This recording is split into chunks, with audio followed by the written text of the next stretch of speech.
عليكم ورحمة الله وبركاته. استبعاد محمد النني من قائمة منتخب مصر.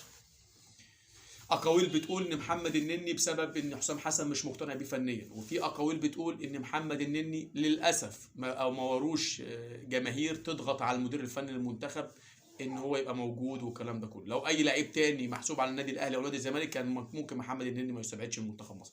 خليني أقول لكم إن كابتن حسام حسن مش ماسك المنتخب عشان يفشل. كابتن حسام حسن عايز ينجح، عايز يحقق حاجه كويسه. كابتن حسام حسن كان نفسه ياخد التجربه دي، فهو الراجل ده اكتر واحد عايز ينجح.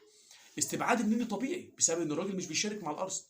ما ينفعش لعيب بعيد عن المباريات الرسميه اضم منتخب مصر، ومش عشان موجود في الارسنال يبقى موجود في منتخب مصر.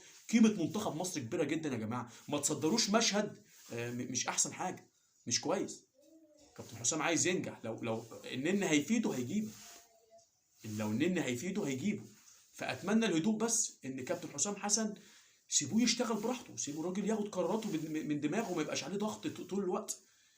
الراجل خد القايمه كذا، استبعد كذا، نسيب الراجل يشتغل. اكتر واحد قلبه على المنتخب الفتره دي، اكتر واحد عايز يحقق حاجه كويسه مع المنتخب هو كابتن حسام حسن. النني لعيب كبير وفي نادي كبير، نتمنى له التوفيق، وان شاء الله باذن الله رجله تبقى موجوده في الملعب الفتره الجايه ويشتغل، وان شاء الله يبقى قدومه موجود مع المنتخب ان شاء الله باذن الله. شكرا.